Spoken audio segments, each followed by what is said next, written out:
Welcome to The Bible Speaks with your host, Elgin Carlock. The Bible Speaks is a daily podcast dedicated to sharing the good news of Jesus Christ, rightly dividing the word of truth, and learning how to apply it to our daily lives. You may contact Elgin at the address given at the end of the broadcast. And now, here's Elgin. Brothers and sisters, I welcome you to another edition of The Bible Speaks. And today, we're tackling a question that many believers have wrestled with at some point. Is being saved worth it? Our inspiration comes from Psalm 73, where Asaph, the psalmist, struggles with the same thoughts we sometimes have. Why do the wicked seem to prosper, while those who love and serve God face so many challenges?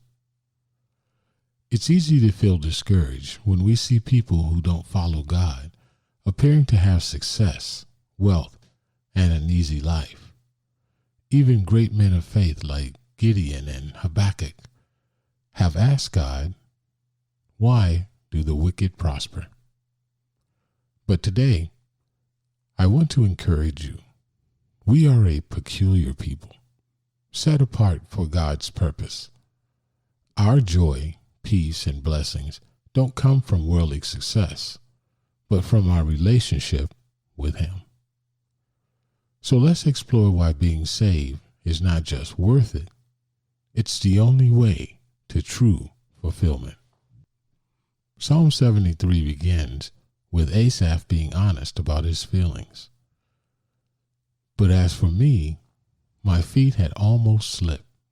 I had nearly lost my foothold, for I envied the arrogant when I saw the prosperity of the wicked.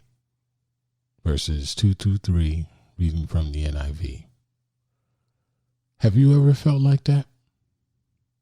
Like life seems harder because you're trying to live right, while others seem to thrive even though they ignore God.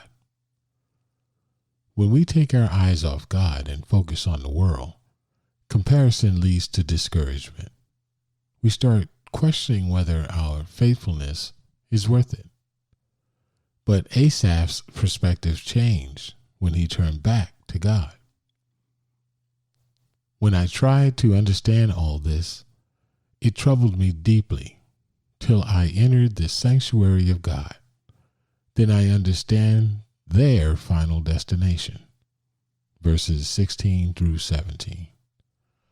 The turning point happens when we seek God.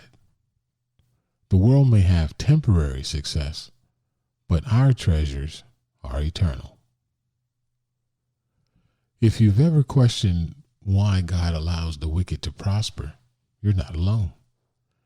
Even some of the greatest prophets in the Bible ask the same question. In Judges 6 and 13, it reads, "Pardon me, Lord," Gideon replied, "but if the Lord is with us, why has all this happened to us?" In Habakkuk 1 and 13, he asks, "Why then do you tolerate the treacherous? Why are you silent while the wicked swallow up those more righteous than themselves?" They were frustrated. They didn't understand why God seemed to allow evil to go unchecked. But just like Asaph, their perspective changed when they refocused on God's plan. They realized that God is sovereign and He is always working for the good of those who love Him. 1 Peter 2 and 9 reminds us, "But you are a chosen people, a royal priesthood, a holy nation, God's special possession, that you may declare the praises of Him who called you out of darkness into His wonderful light." Our lives aren't supposed to look like the world's because our reward is different. Our joy comes from knowing God. Our peace comes from trusting His plan. Our blessings come from living in His purpose. We must not compare ourselves to others, believers or non-believers. Instead, we should focus on pleasing God and serving others. Jesus himself said in Matthew 6:33, "But seek first his kingdom and his righteousness, and all these things will be given to you as well." When we put God first, everything falls into place. Instead of measuring your life by the accomplishment of others, shift your focus to the peace and joy that come from living in God's purpose, the blessings you are to others, and the way God is using you to impact his kingdom. When we stop chasing what the world calls success and start chasing God's will, we discover a life filled with purpose, fulfillment, and blessings beyond what we could ever imagine. Romans 8:18 reminds us, "I consider that our present suffering are not worth comparing with the glory that will be revealed in us." The trials you face now, they are nothing compared to the eternal rewards God has planned for you. So, is being saved worth it? Absolutely. But only if you shift your perspective.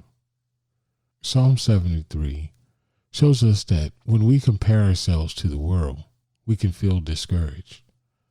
But when we are focused on God, we realize that our true reward isn't material wealth, but in a deeper relationship with him, the impact we have on others, and the peace and joy that only God can provide. So as you go through this week, I challenge you to reflect on the following questions. Are you measuring your life by the world's standards or God's? Are you focused on seeking first his kingdom or your plans? If you've been feeling discouraged, take a moment to enter the sanctuary of God, just like Asaph did.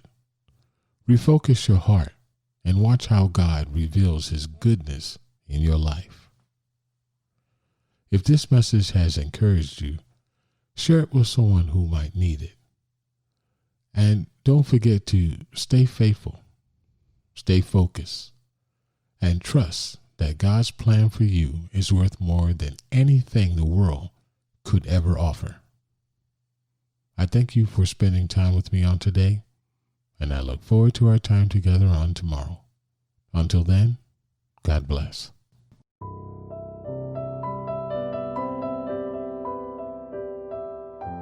The Bible Speaks is sponsored by C Squared Realty and New Gen Construction Group to help spread the gospel to the corners of the earth.